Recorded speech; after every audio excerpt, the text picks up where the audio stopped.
So welcome back to my channel, and here we go again. Let's cook. This is a pork Giniling sisig or ground pork. So ito na siya. The onions, chile, mayonnaise, eggs, and also there you go. And you have the magic syrup. So Sisig. And here we go. I add the mayo here. There's a mayonnaise. So let's mix it up. Mix it thoroughly like that. Mix it up. Mix it up. And just like that, mix it until all the mayo will absorb and the meat or the ground pork. And that one. So just haluin hanggang manuot yung mayonnaise sa karne. Ito yung butter. I will add butter and also this one. Pure calamansi, if you have calamansi pure is good also. And ito na siya. Medyo absorb na yun yung mayo doon. So ito na. Crack natin yung itlog. Crack natin. 2 or 3. Mas okay pag maganda. Pag maraming eggs. If everyone 3 or 4 eggs, that's better. It's up to you. So, ito na siya. So, ayan na.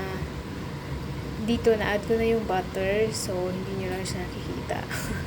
Hindi na pinamadali. So, dito, ayan, mag-add na tayo ng onions. Ayan na siya.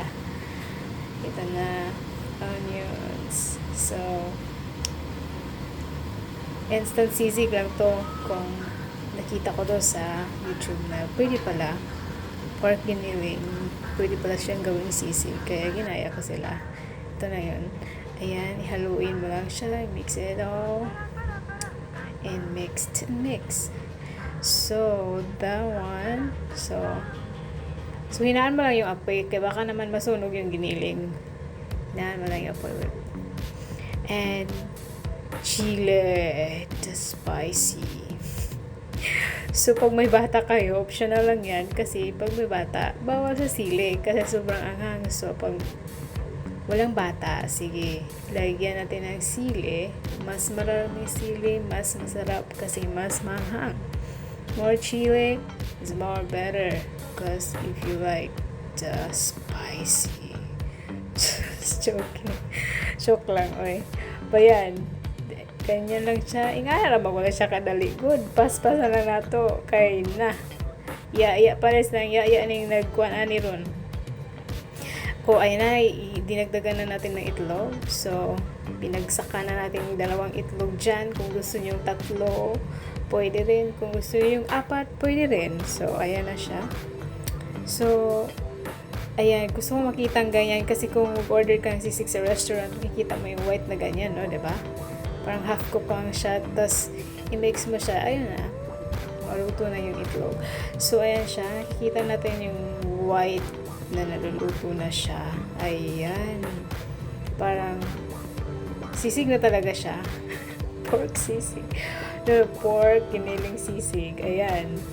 Ayan na, tcharan! So, mas maraming sibuyas, mas masarap. Para sa akin, you add a lot of onions, it's better. But that's it. So this is my first time to try this one, so excuses. Trinay ko lang to kasi nakita ko kasi mukhang masarap naman siya. Susubukan nga natin. Ayan na siya. Ayun. Halu-haluin na natin.